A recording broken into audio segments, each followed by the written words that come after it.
Welcome back to the Bitcoin Education Series. In Series 1, we covered the foundation, what Bitcoin is, who created it, and why people believe it's valuable. In this video, we dig deeper into how Bitcoin actually works. You'll learn about mining, halving, network security, and how to protect your Bitcoin by taking control of it yourself. Let's begin. 1. How does Bitcoin mining work? Bitcoin isn't printed like traditional money, it's mined by computers. These machines compete to solve mathematical puzzles. When a miner solves one, they earn the right to add a new block of transactions to the blockchain and are rewarded with newly created Bitcoin. This process happens every 10 minutes and ensures that no one can fake transactions or create Bitcoin out of thin air. It also keeps the network decentralized.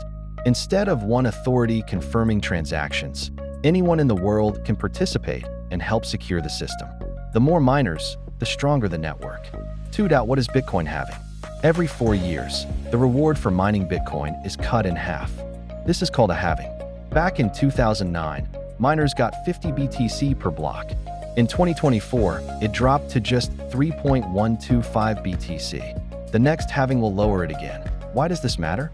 Because it reduces the supply of new coins entering circulation. And when supply drops, but demand remains high, prices often rise.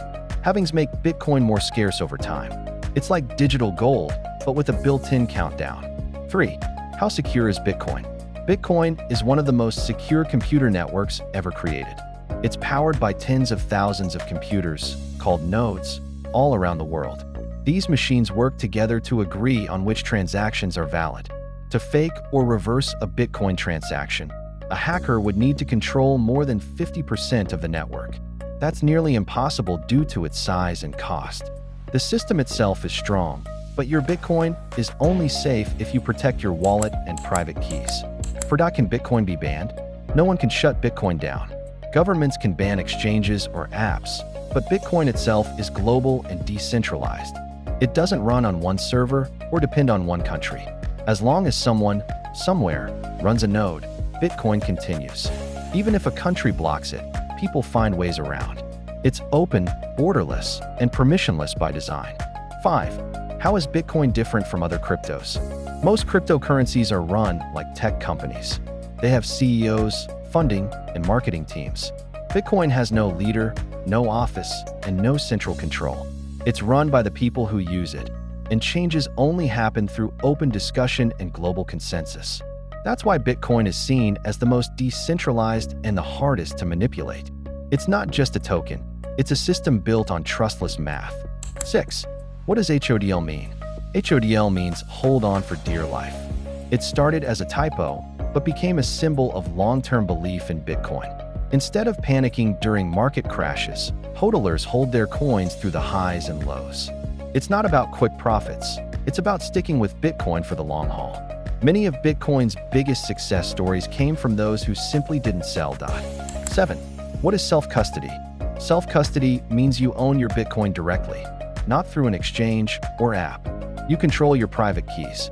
That means no one can freeze or take your funds. But it also means responsibility. If you lose your keys or backup phrase, your Bitcoin is gone, forever. Self-custody gives you full control, but it's up to you to protect it. 8. Private key versus public address. Your public address is like your bank account number. You can share it to receive Bitcoin. Your private key is like your password. It proves you own the coins, never share it.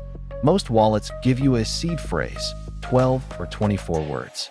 That phrase is your private key in disguise. Write it down, store it safely, and never lose it. Final thoughts. Bitcoin is more than price charts. It's about freedom, security, and a system that anyone can use. Understanding how it works, from mining to self-custody, helps you build confidence and avoid mistakes. If you found this helpful, please like, subscribe, and share it with someone curious about Bitcoin.